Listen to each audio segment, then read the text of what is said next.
नमस्कार दोस्तों, Indian council of medical research के महामारी विज्ञान और संक्रामक रोग विज्ञान के प्रमुख डॉक्टर समीरन पांडे ने कहा है कि देश में कोरोना वायरस संक्रमण की तीसरी लहर अगस्त के अंत तक आ सकती है। हालांकि उन्होंने यह भी कहा है कि दूसरी लहर के मुकाबले थर्ड वेव का असर कम होगा। उन्होंने कहा है कि संक्रमण की तीसरी लहर पूरे देश में देखने को मिलेगी। अंग्रेजी समाचार चैनल ने बताया कि तीसरी लहर के लिए मुख्य रूप से 4 चीज़ें जिम्मेदार हो सकती हैं।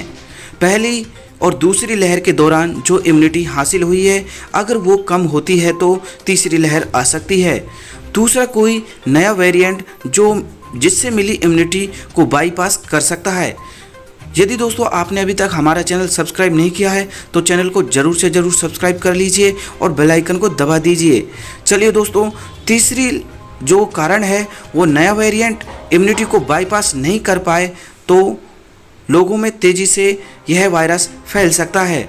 और चौथा, अगर राज्यों द्वारा समय से पहले प्रतिबंध हटा दिया जाए तो संक्रमण की लहर देखने को मिल सकती है। तीसरी लहर के लिए क्या डेल्टा प्लस वेरिएंट जिम्मेदार हो सकता है? इस सवाल के जवाब में उन्होंने कहा है कि डेल्टा और डेल्टा प्लस दोनों वेरिएंट देश में फैल चुका है। उन्होंने कहा कि डेल्टा वेरिएंट के कारण अब दोनों और इस तरह के सभी जो वेरिएंट हैं वो फैल चुके हैं।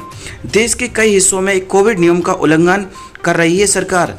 13 जुलाई को केंद्रीय स्वास्थ्य मंत्री ने भी कहा था कि देश के कई हिस्सों में कोविड नियमों का घोर उल्लंघन देखा जा रहा है, जो इसे काबू में करने के लिए अब तक की मेहनत पर पानी फेर सकता है।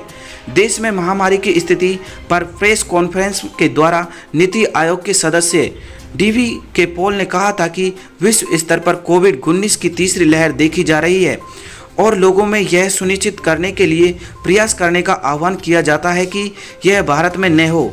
वहीं स्वास्थ्य मंत्रालय के संयुक्त सचिव लव अग्रवाल ने कहा था कि हम सभी से अनुरोध करना चाहते हैं, जब हमारे कोविड की तीसरी लहर की बात करते हैं तो हमें रोना आ जाता है। थैंक यू दोस्तों।